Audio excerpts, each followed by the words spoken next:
to the new lecture of Verilog series. In this lecture, we are going to discuss how to create a full adder using a behavioral modeling. This is the last lecture for full adder. Uh, from the next time, we will move to the half subtractor and then full subtractor. Then we will create the ripple carry adder and look ahead carry adder subtractor using a mode control. So we will using the mode. So this is the last lecture. So let's assign the inputs: input A, input B, input Cin, output sum, and output Cout. Now in case of behavioral modeling, we use the always statement. So always at the rate, here we write about the sensitivity list.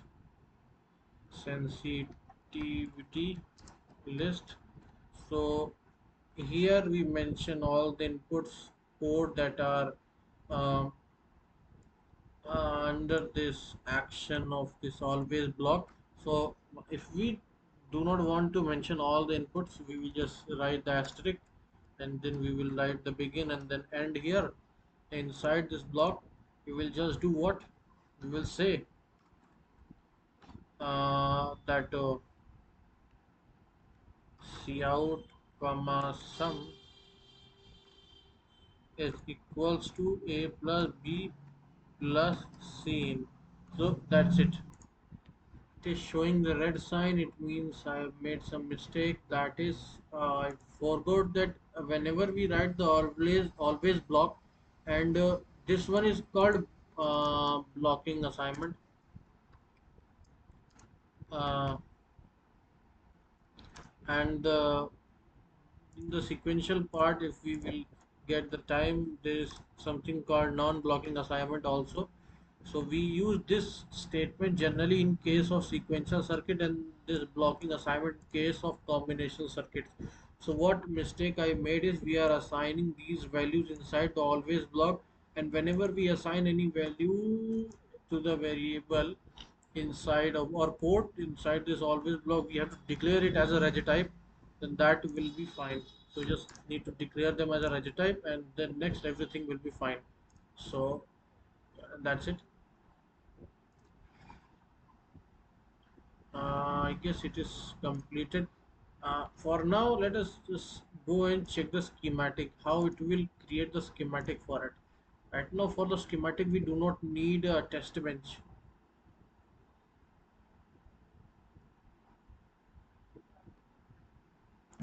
So our schematic is generated now.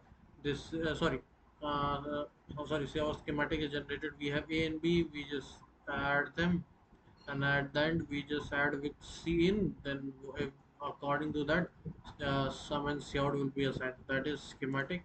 Now we need to create a what we say, the test bench. So we will go and name it as test bench.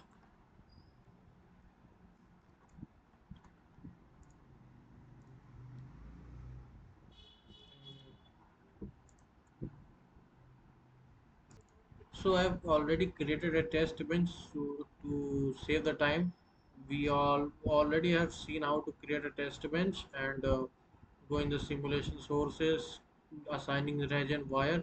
This time I am going to use the loop in this. Otherwise, in like the previous lectures, you can still assign the individual values and check for the corresponding output. But in this time I am going to use integers and loops for this case. So before that, in the C programming, you need to define int or what for loop, or outside you can assign them as a variable. So we have defined three integers I, j, and k inside this initial block. Here we have instantiated our full adder. Now dot a dot b dot c. Let me check if everything is fine. In initial block we are displaying these things. So for I in range we use in Python 0 to 2, so 0 and 1 only. So that because A can be 0 or 1, so B can be 0 or 1, or C can be 0 or 1. So we are assigning A and B and C. This will give us what? Different values at different instance. So it can be 1, can be 0, and it can be 1. So we will get, this method is actually much easier, and we can for large number of variables we can use it using loops. So just save this, and once it will be saved, we'll go for run simulation.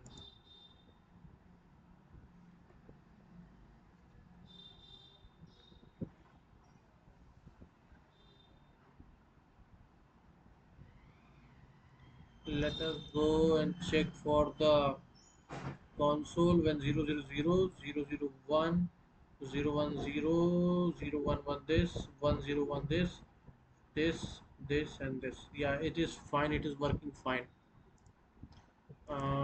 This is, let me expand this. So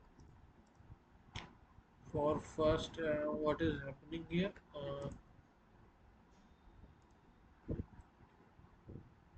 yeah, it is working.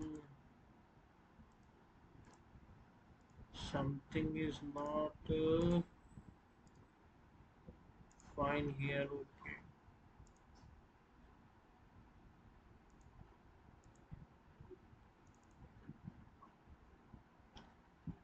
it is producing the outputs.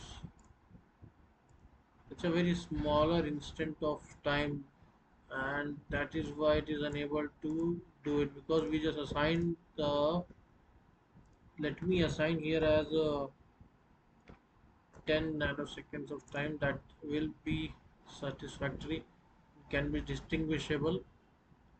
After saving this, let me again all the test bench. We will see the simulation.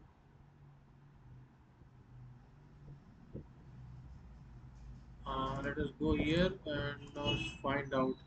So you can see here that A and B are 0, and A is 0 1, the sum is 0.